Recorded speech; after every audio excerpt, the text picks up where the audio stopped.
Estima-se que até 2020, um terço da população mundial terá miopia. 30 anos mais tarde, em 2050, metade do mundo será míope.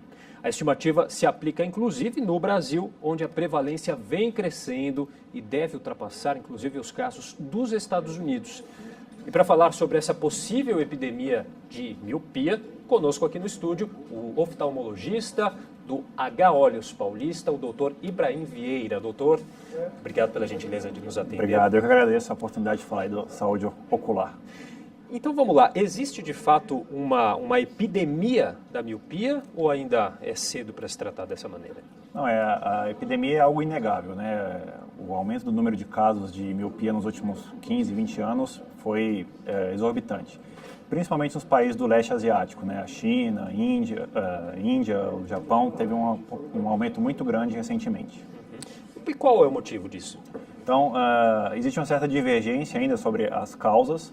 O que a gente sabe com certeza hoje em dia cientificamente é que a redução da exposição a ambientes abertos, ao ar livre, contribuem para a progressão da miopia, aumentam o número de pessoas com miopia. Então, principalmente a China, que a gente falou agora há pouco, né, teve um processo de urbanização muito rápido, principalmente depois dos anos 80. E acredita-se que isso limita o período em ambientes externos. A urbanização é outro fator de risco, a gente sabe que está relacionada com o aumento dos casos de miopia. Quais que são os tratamentos, doutor? Então, a miopia, principais formas de tratamento são as correções ópticas, né, que são as lentes, que podem ser óculos, lentes de contato, mas hoje em dia também existe a possibilidade de fazer a cirurgia refrativa, né? São cirurgias que permitem reduzir o grau de miopia, muitas vezes permitindo o paciente ficar a maior parte do tempo sem os óculos. Agora, é possível prevenir?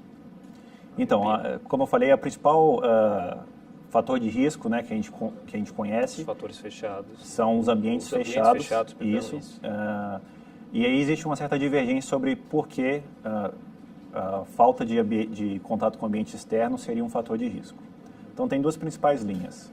Uma, acredito que tem a ver com a exposição a determinados espectros de luz, ultravioleta, que são mais comuns com a luz do sol.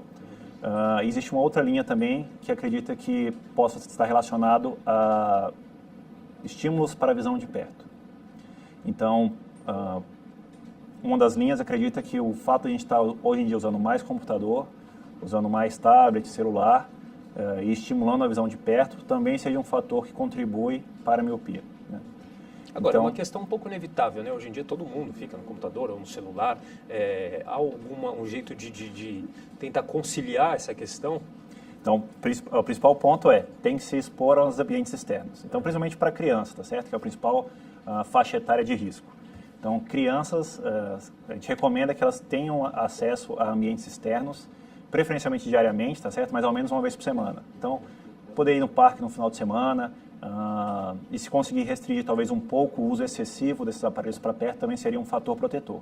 Ainda não é comprovado que eles estão ligados, né, diretamente ao desenvolvimento de miopia, mas é uma das possibilidades. Agora, por que as crianças são têm o perfil mais propenso para desenvolver esse problema? Então, a criança ainda está em formação, o corpo está em crescimento. A miopia pode ser, de certa maneira, explicada com um desbalanço entre o tamanho do olho e o poder refracional, tá certo? Nesse período de crescimento é o período em que normalmente acontece o desenvolvimento da miopia. Então, se ela é estimulada, recebe alguns estímulos ambientais, é um fator de risco a mais.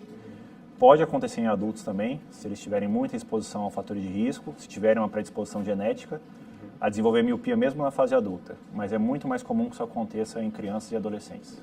Agora, é considerado uma doença? A gente se diz que Sim, é uma doença? Pode ser classificada. Um erro de refração é uma doença oftalmológica, né? Os erros de refração. E uma doença crônica, você tendo a miopia é para o resto da vida, tem que fazer o tratamento para o resto da vida. Exato. Habitualmente, o curso natural da doença é que ela tenha, depois que ela se inicia, ela pode progredir ou ela pode se estabilizar, manter como está.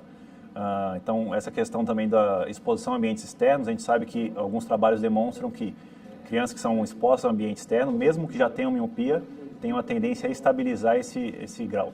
Então, não ocorre a progressão da miopia. E pessoas que têm olhos claros, às vezes são mais sensíveis a algumas doenças oculares, isso para a miopia também Também serve? Isso é uma pergunta bastante frequente dos pacientes que acreditam que o fato de terem olhos claros é um fator de risco para doenças oftalmológicas, certo? Não é verdade para a maior parte das doenças, tá certo? Mas em pacientes caucasianos, que normalmente são os pacientes que têm olhos claros, tem um aumento do índice de catarata ou de outra doença que chama DMRI, que é uma alteração macular. Mas o olho claro não tem relação com a miopia, por exemplo. A gente sabe hoje em dia que o principal a população de risco são justamente os asiáticos, né? Os chineses. Tem trabalhos epidemiológicos lá que demonstram que eles têm cerca de 90% a 95% dos adolescentes em ensino médio com miopia. Aqui no Brasil esse índice está por volta de 40% em ambientes urbanos. E aí se acredita que vai ter um aumento significativo de pessoas com miopia aqui no Brasil, né? A explicação qual que é? Essa urbanização mesmo da população, doutora? Isso. Então, o principal fator de risco é a redução da exposição aos ambientes externos, tá certo? E aí a gente acredita que o uso de mais computadores, mais tablets, mais celulares seja um outro fator de risco. Então, isso é parte do processo de urbanização e social que a gente está vivendo nos últimos 30 anos, em que as crianças antigamente brincavam na rua, por exemplo, e que hoje em dia elas estão cada vez mais restritas dentro de casa, dentro do condomínio, dentro do apartamento, e que praticamente não tem nenhuma exposição a parques, né, ou ir para fazenda. Então, a maior parte das diversões das crianças hoje em dia são na frente do computador ou jogando videogame. Então, acredito que isso seja o principal fator de risco. E a miopia, ela pode ser percebida já na sala de aula, na fase escolar, né? Qual tem um motivo? Talvez a distância da lousa ali acaba forçando mais a vista. Isso pode ser considerado também? O míope, caracteristicamente, né, ele tem uma visão ruim para longe e tem uma visão melhor para perto. Então, as crianças, elas que têm miopia, elas começam a ter dificuldade de enxergar a lousa, realmente. O ideal seria, obviamente, que as crianças, até mesmo na escola, fizessem teste de visão rotineiramente, como é feito nos países desenvolvidos. Mas, infelizmente, no nosso país não é isso que acontece. De qualquer maneira, é importante que as crianças, os bebês mesmo, vão para o oftalmologista, tá certo? A primeira consulta seria o ideal que ocorresse antes do primeiro ano de vida, tá? E que passem anualmente no oftalmologista, porque esse período de idade escolar é o que ocorre a maior progressão da miopia. Fora que pode também acarretar em prejuízos escolares ali, né? E até sem se entender o porquê, né? Perfeitamente. Muitas vezes a criança não comenta isso com os pais, ou tem medo, ou tem vergonha, e acaba não comentando com os pais que está tendo dificuldade para enxergar a luz. E muitas vezes essa é a justificativa, esse é o motivo da criança estar tendo um baixo rendimento escolar. Doutor, o que é a miopia acomodativa? Então, a miopia acomodativa é uma falsa miopia, tá certo? Ela é bastante rara, na verdade. Então, o que acontece é que, habitualmente, a gente tem um músculo que muda o foco. Ele é responsável por mudar o foco de longe para perto. Algumas pessoas, se passam muito tempo usando esse músculo para enxergar para perto, podem ter uma contração dele, um espasmo dele. E aí depois, quando ela precisa olhar para longe, esse músculo não relaxa. Então ela fica constantemente com uma boa visão para perto e uma visão ruim para longe. Então é uma falsa miopia.